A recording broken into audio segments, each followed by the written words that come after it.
And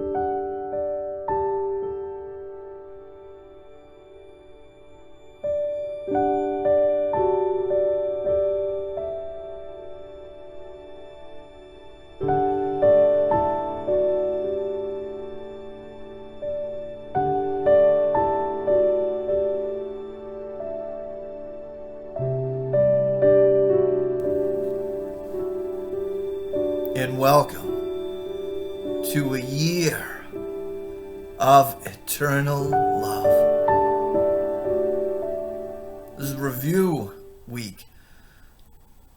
Every so often we have reviews to go over what we've learned this far together. Each lesson in this review period is going to cover only 5 of the lessons. I do want to go over the special instructions for review, and then I will go right into lesson 51, which is going to cover only the first 5 lessons we've done together. The review 1, its introduction. It's beginning with today. We will have a series of review periods. Each of them will cover 5 of the ideas already presented, starting with the first and ending with the 50th. There will be a few short comments after each of the ideas, which you should consider in your review. In the practice periods, the exercises should be done as follows. Begin the idea and begin the day by reading the 5 ideas, with the comments included. Thereafter, it is not necessary to follow any particular order in considering them, though each one should be practiced at least once. Devote 2 minutes or more to each practice period, thinking about the idea and the related comments after reading them.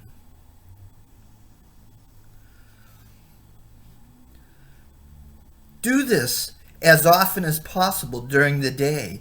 If any one of the 5 ideas appeal to you more than the others, concentrate on that one. At the end of the day, however, be sure to review all of them once more. It is not necessary to cover the comments that follow each idea either literally or thoroughly in the practice periods. Try rather to emphasize the central point and think about it as part of your review of the idea to which it relates. After you have read the idea and the related comments, the exercises should be done with your eyes closed and when you are alone in a quiet place, if possible. This is emphasized for practice periods at your stage of learning. It will be necessary, however, that you learn to require no special settings in which to apply what you have learned. You will need your learning most in situations that appear to be upsetting, rather than in those that are already seem to be calm and quiet. The purpose of your learning is to enable you to bring the quiet with you and to heal distress and turmoil. This is not done by avoiding them and seeking a haven of isolation for yourself. You will yet learn that peace is a part of you and requires only that you be there to embrace any situation in which you are. And finally, you will learn that there is no limit to where you are, so that your peace is everywhere as you are. You will note that for review purposes, some of the ideas are not given in quite their original form. Use them as they are given here. It is not necessary to return to the original statements, nor to apply the ideas as we suggested them. We are now emphasizing the relationships among the first 50 of the ideas we have covered and the cohesiveness of the thought system to which they are leading you. So I want to go right into lesson 51 itself, and it's going to cover the first 5 lessons we've done together so far. So the review for today covers the following ideas. Lesson 1, nothing I see means anything. The reason this is so is that I see nothing, and nothing has no meaning. It is necessary that I recognize this, that I may learn to see. What I think I see now is taking the place of vision. I must let it go by realizing it has no meaning, so that vision may take its place. Lesson 2. I have given what I see all the meaning it has for me. I have judged everything I look upon. And it is this, and only this, I see. This is not vision. It is merely an illusion of reality, because my judgments have made quite apart from all of reality. I am willing to recognize the lack of validity in my judgments because I want to see. My judgments have hurt me, and I do not want to see according to them. Lesson 3, I do not understand anything I see. How could I understand what I see when I have judged it amiss? What I see is the projection of my own errors of thought. I do not understand what I see because it is not understandable. There is no sense in trying to understand it, but there is every reason to let it go and make room for what can be seen and understood and loved. I can exchange what I see now for this merely by willing to do so. Is this not a better choice than the one I have made before? Lesson 4. These thoughts do not mean anything. The thoughts of which I am aware do not mean anything because I'm trying to think without God.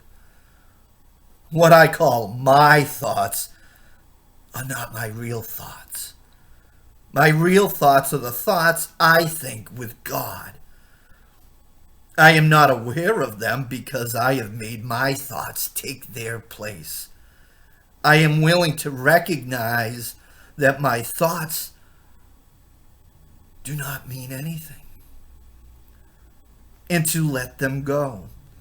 I choose to have them be replaced by what they were intended to replace. My thoughts are meaningless, but all creation lies in the thoughts I think with God. Lesson 5.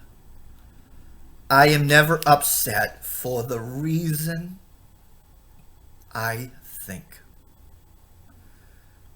I am never upset for the reason I think, because I am constantly trying to justify my thoughts. I am constantly trying to make them true.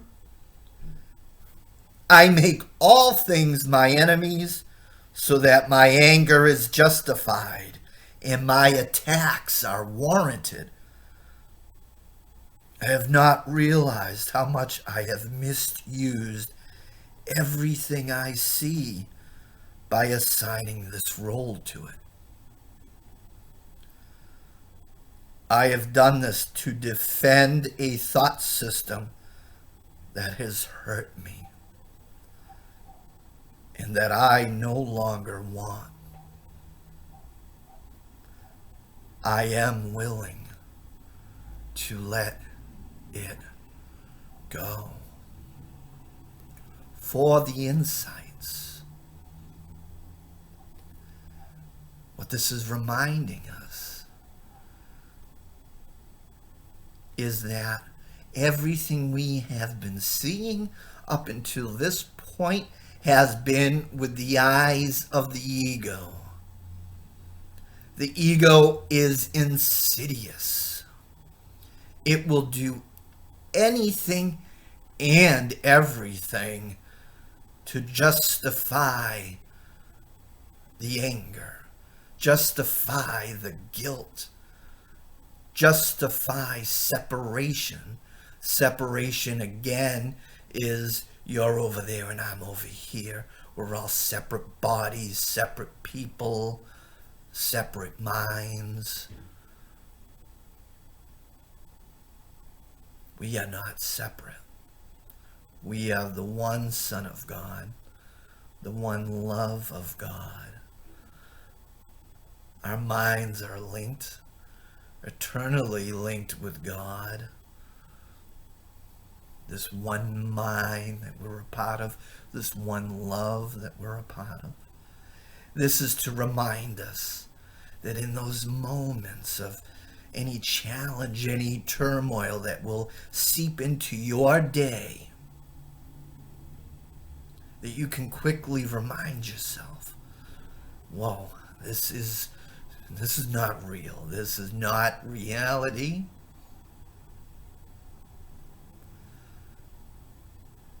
That what I am trying to project is more fear. And there's no order in difficulty. There is no size difference. Some hate is more than another, or some resentment is smaller than another. Whatever the degree of the turmoil is still fear that we're projecting out into the world. That there's something more to see, so that these are meaningless because it's not reality. The love that we can extend through real vision is the reality that we can create. I want to thank you for joining with me. This is a year of eternal love. I love you. And I hope you'll join me for tomorrow's lesson. And until then, God bless.